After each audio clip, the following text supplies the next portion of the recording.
अन्नपूर्णा किचनमध्ये आपलं मनापासून खूप खूप खूप स्वागत आहे। आज आपण डिंकाचे लाडू बनवणार आहे। हे बघा, डिंकाच्या लाडवाची सामग्री, हे खोबरा खीस आहे, हे खारीक आहे, खारीकला फोडून तुकडे करून घेतलेले आहे आपण, हे बदाम, खसखस, डिंक, गोडंबी, अंजीर आणि तूप घेतलेलं आहे आणि जायफळ आणि विलायचीचं पावडर। आता आपण कढई ठेवलेली आहे, तूप पण कढई ठेवलेली आहे। आता यामध्ये आपण तूप घालूया, 1 चम्मच तूप घातलेला आहे। आता बदाम घालूया, थोडी भाजून घेऊया। बदाम घातलेला आहे आपण, 1 चम्मच तूप घातलेला आहे, त्यामध्ये बदाम घातली। बदाम लालसर झालेली आहे, बघा ब्राऊन कलर आलेला आहे। आता याला काढून घेऊया आपण।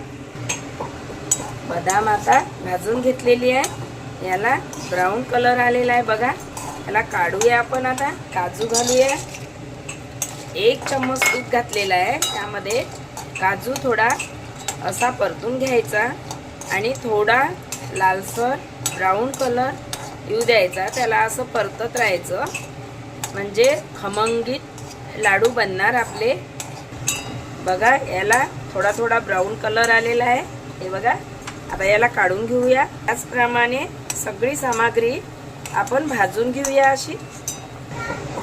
यामध्ये आपण खोबरा खीस घातलेला आहे, 1 चम्मच तेल तूप घातलं आणि त्यामध्ये खोबरा खीस घातलेला आहे, खोबरा खीस झालेला आहे। याप्रमाणे सगळी सामग्री आपण भाजून घेऊया।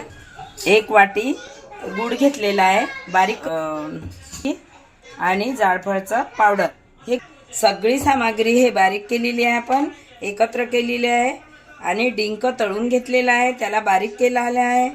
आता यामध्ये आपण हे गूळ घालूया आणि सगळं मिश्रण एकत्र करायचं पूर्णपणे। हे गूळ मिक्स झाला पाहिजे।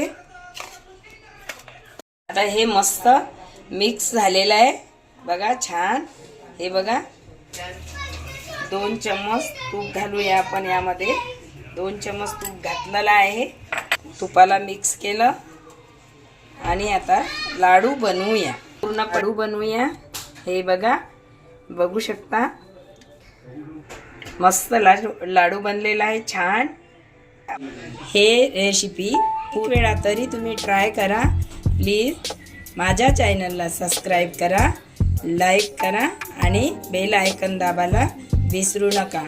जर तुम्ही सबस्क्राईब नसेल केलं तर सबस्क्राईब करा। धन्यवाद।